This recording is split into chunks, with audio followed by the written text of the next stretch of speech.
নমস্কার বন্ধুরা, আমি কুহু।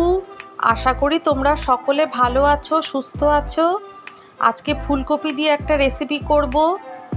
সর্ষের তেল নিয়ে নিয়েছি, তাতে পেঁয়াজ, আদা, রসুন দিয়ে দিয়েছি।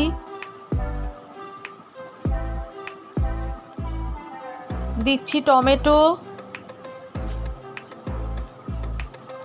কাঁচা লঙ্কা দিয়ে দিলাম। এবার হালকা করে ভেজে নেব। ভেজে এটা মিক্সিতে গ্রাইন্ড করে নেব। এইভাবে মশলা করে এরকম ফুলকপি রান্না করলে ভীষণ টেস্টি হয়। খুব বেশি ভাজতে হবে না, এরকমভাবে ভেজে নিয়ে আমি তুলে নিচ্ছি। এবার মিক্সিতে পেস্ট করে নেব।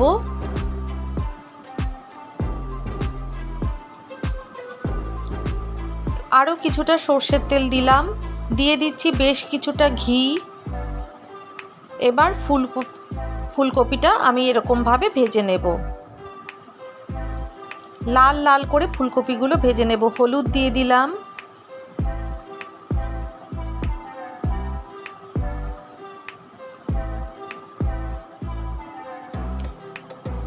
মশলাটাকে আমি গ্রাইন্ড করে নেব। এই যে এইভাবে করে নিয়েছি।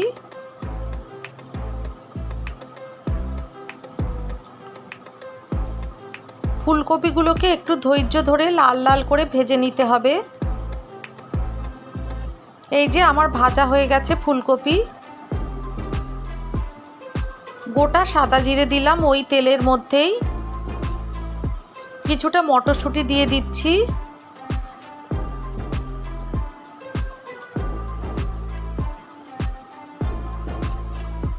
এরপর মশলাটা করে রেখেছিলাম যেটা, সেটা দিয়ে দিলাম।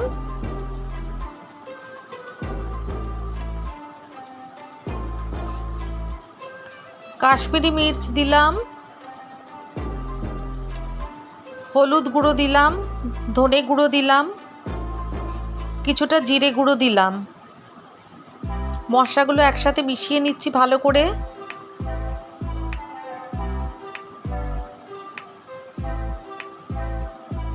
প্রয়োজন মতো নুন দিয়ে দিলাম, মিষ্টিও দিয়ে দিলাম। দিচ্ছি গরম মশলার গুঁড়ো।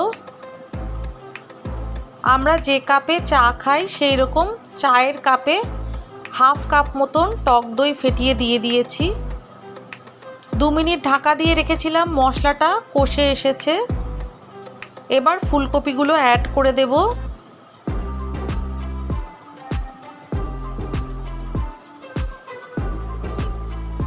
এই রেসিপিটা ফ্রাইড রাইস দিয়ে খেতে ভীষণ ভালো লাগে।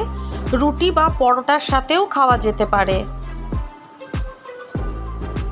ভালো করে মশলার সাথে ফুলকপি মিশিয়ে নিচ্ছি।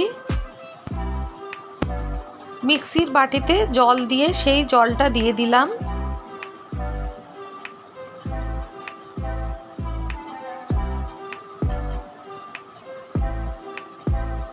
2 থেকে 3 মিনিট ঢাকা দেওয়ার পর ঢাকনা খুলে নিলাম। রেডি হয়ে গেল আমার দই ফুলকপি। আশা করি এই রেসিপিটা তোমাদের ভালো লাগবে।